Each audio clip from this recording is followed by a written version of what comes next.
Greetings adventurers, welcome back to the channel for RPG A Day 2021, day 22. Today's word prompt is substitute. Now I have to be honest, I haven't looked at anybody else's channel to see what they've done, but I imagine most people are probably doing the same topic.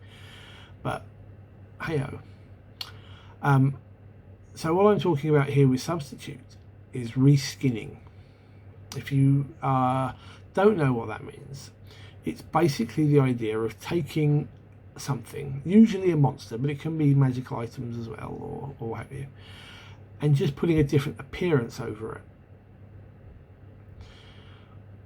So, for example, from a campaign I wrote and ran several years ago, I had in the very first scenario the characters encountering a pair of skeletons. But these skeletons basically dripped blood from their eye sockets in their nose, and they were drenched in gore and bits of ligament and stuff.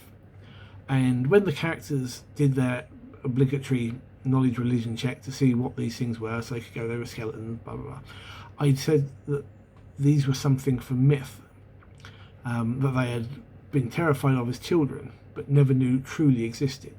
For these were the bloody bones, the remains of criminals executed who now took their revenge out upon the living.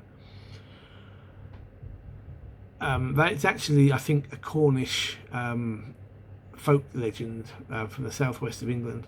The bloody bones, I think, were something to stop children, sort of getting out of beds at night, and it was said that they would haunt under the stairs and reach up and grab children as they tried to sneak down. But I thought, this is a cool thing here. And for all intents and purposes, these were just animate skeletons, using the same stat block as an animated skeleton. But the simple fact that when the characters come to know about it, and it's not a skeleton, it's something else, suddenly you've got a really cool encounter. They don't know it's not just an ordinary skeleton. You're telling them it's a something else, it's another creature. And when you play D&D or equivalent for long enough, players tend to know what everything is. So coming up with something new is often quite difficult, and the easiest way to deal with it is to reskin creatures. I've often seen it done with things like dragons and certain demons and things like that.